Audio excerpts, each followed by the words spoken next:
Today we are visiting a pizza restaurant located on Stevens Creek Boulevard in Santa Clara. This pizza restaurant turns out absolutely delicious New York style pizza. And today we are happy to be joined by his general manager, Mr. Kirk Varten. Welcome, Kirk. Hi Chuck, thanks. So tell me, Kirk, what first got you interested in pizza and the pizza business? I've always been interested in pizza. Ever since I was little, growing up, it's always been kind of a satisfying comfort food for me. Before dinner, after dinner, there's really no bad time to have a slice. It's kind of always a good time to get a slice. Well, I understand that you're from Manhattan, New York. Now, what on earth ever brought you to Silicon Valley to make pizza? And when I came out to California, well, anytime you travel, coming from New York, anytime you travel, you always try and find the pizza shop, the Chinese restaurant, a good Italian place. And I found a good Chinese place, Italian place. I still looking, but I never found a good pizza place that I really liked. So after I left Cisco, I wasn't going to leave Cisco to open a pizza shop, but when I left Cisco, pizza still was something that I hadn't found, that I would call home, that I grew up with. So we decided to just kind of do it ourselves. And so we opened up here in Santa Clara in 2006. So Kirk, there are many different styles of pizza. We hear about Hawaiian pizza, we hear about Chicago deep dish pizza. Can you tell us, what is New York pizza? What makes New York pizza distinctive? So a little bit about New York pizza. Joseph, why don't you walk us through what you're doing here? Like, what makes New York pizza New York pizza? Well, you got thin crust, handmade. Everything's handmade. Everything's fresh ingredients. We got the sauce right here, and yeah. So what he's going to be doing here, he's going to be stretching out. Everything's hand done, meaning we don't have anything frozen. Well, we got some of our meats frozen. That doesn't count. But in terms of making our product, everything's made from scratch. We make our dough from scratch every day, multiple times a day. We make our own sauce. We shred our own cheese here. And so what he's doing, he's hand stretching this. It's a skill, it's a technique. You can't just walk off the street and go do this. This takes time to develop the technique because everything has to be nice and thin and even with a crust over here. So he's making it so that it's developing the texture and the consistency that we want here. And so now he's stretching it to the right size, and this is critical to making a good pizza. Because if it's not done right, you're gonna have bumps and you're gonna have things and holes. And that's terrible. So this is great. Joseph's a master pizza chef right here, and this is a technique that it takes a long time to develop to do really well, and this is what makes New York pizza special. Because everything's done by hand. There's no machines making any of this stuff. Everything's done by hand, high quality ingredients, and a lot of TLC making it work.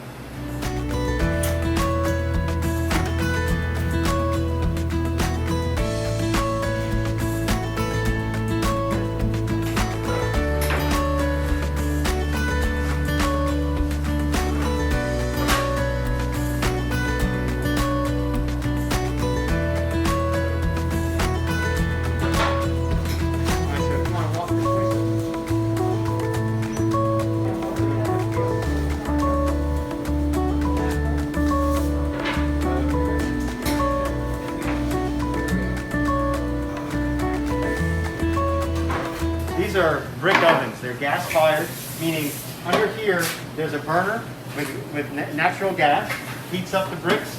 We run these ovens at about 550 degrees, and there's bricks on the top, on the bottom, about 2 inches thick, and in the back. So it provides a very hot, kind of focused heat in this process. And this is typical for a New York pizza shop.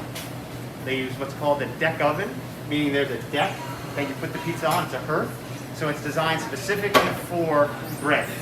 So the heat transfers from those bricks and goes right into the dough, and it starts to rise. The yeast does its work, it expands, and in about 5 or 6 minutes, this will be done and ready to go. We're going to spin it a couple times, keep an eye on it, but then it's just all gravy at that point. It's all good.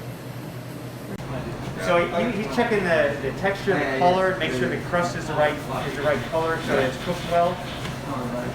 But this is not a conveyor belt. This is all hand done, hand monitored, and go ahead and chop it up. Do your thing. You hear that crunch? That crunch is key. The crunch is delicious. So this is a buffalo chicken. So there's French red hot gets put on top here. That's also topped with basil and fresh parmesan. Kirk, your store is organized as a cooperative. Can you tell us what is a cooperative and what are the advantages of being a cooperative? The cooperative is basically a complete kind of a mini government, meaning we have our own constitution, we have our operating agreement, which runs our business. We created that, and then we abide by that. We're the citizens of our government, the workers. We're the only owners of the workers. It's called a worker cooperative because in order to be an owner, you need to work here.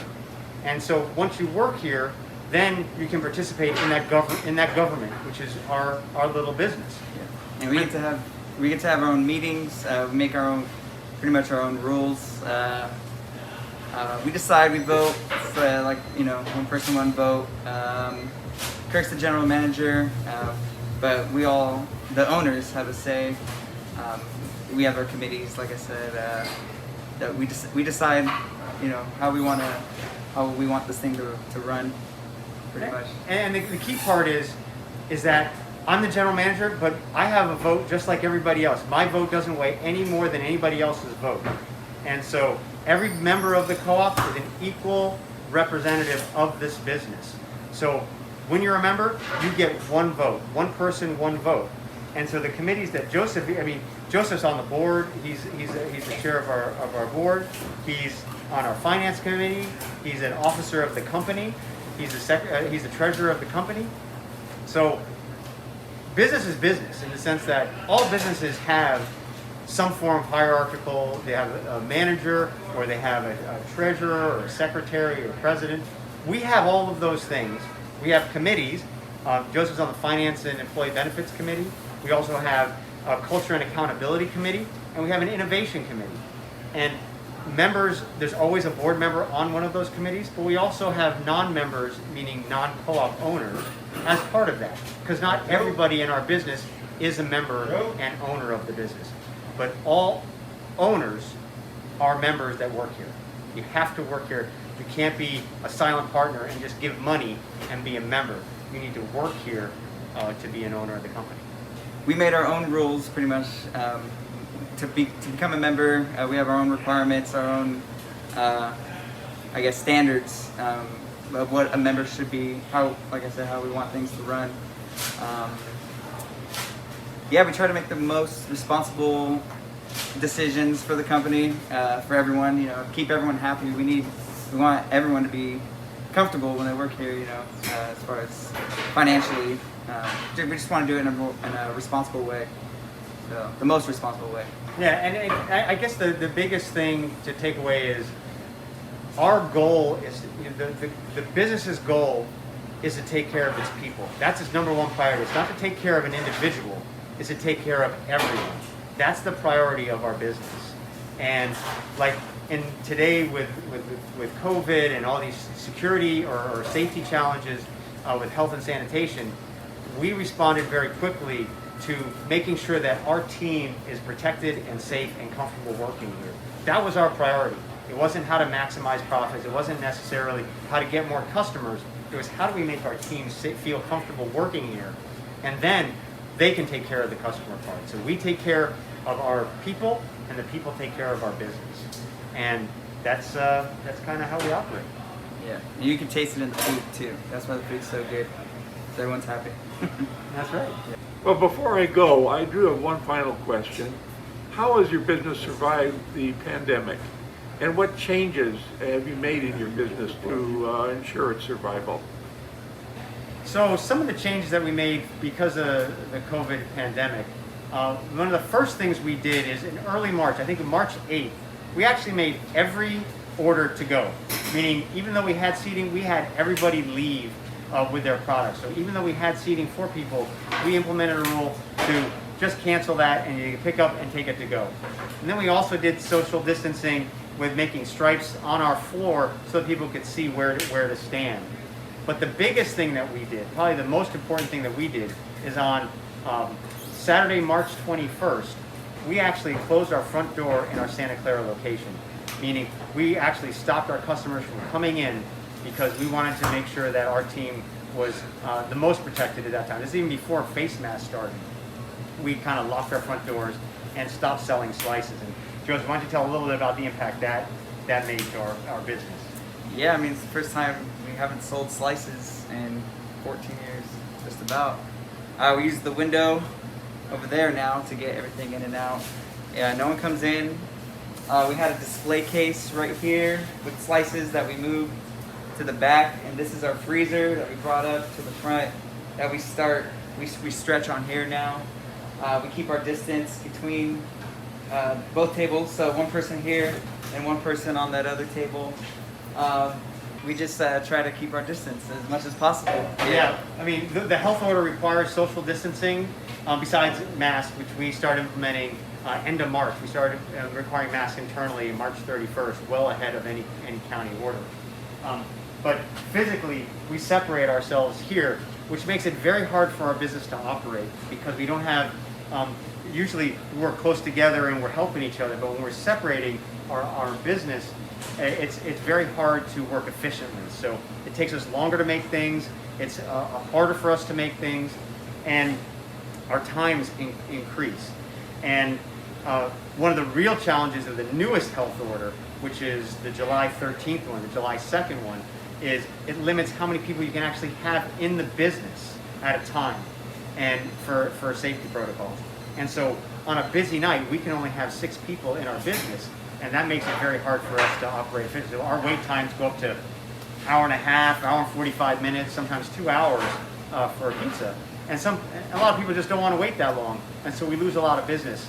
Our business is down probably 25 to 30% overall. So it's hard on us. We feel like we're working harder and making less money from the business, so it's harder to cover all our expenses. One of our biggest challenges is our Sunnyvale location because that was based on corporate business, corporate lunches, catering, and that's all down to 0 right now. So it is a challenge.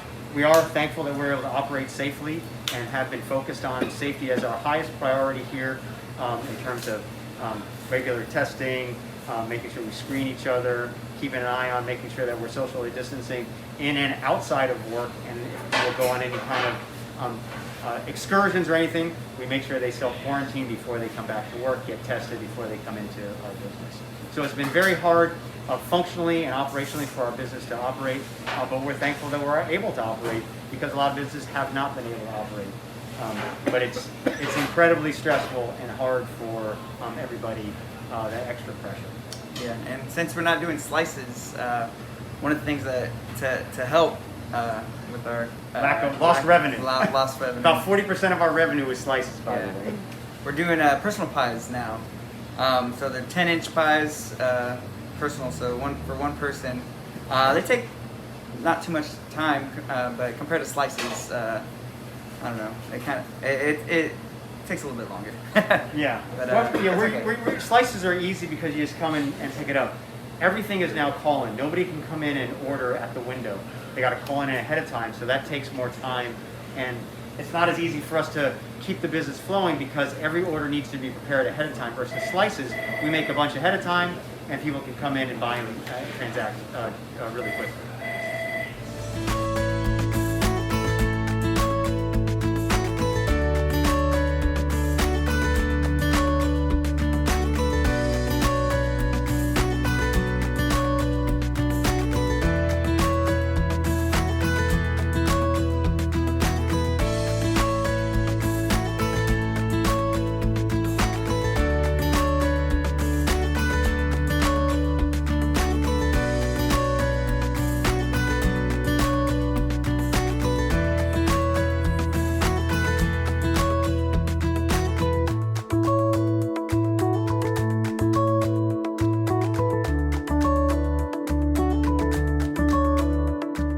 I want to thank you very much for allowing us into your pizza business and allowing us to see how first-class New York style pizza is really made.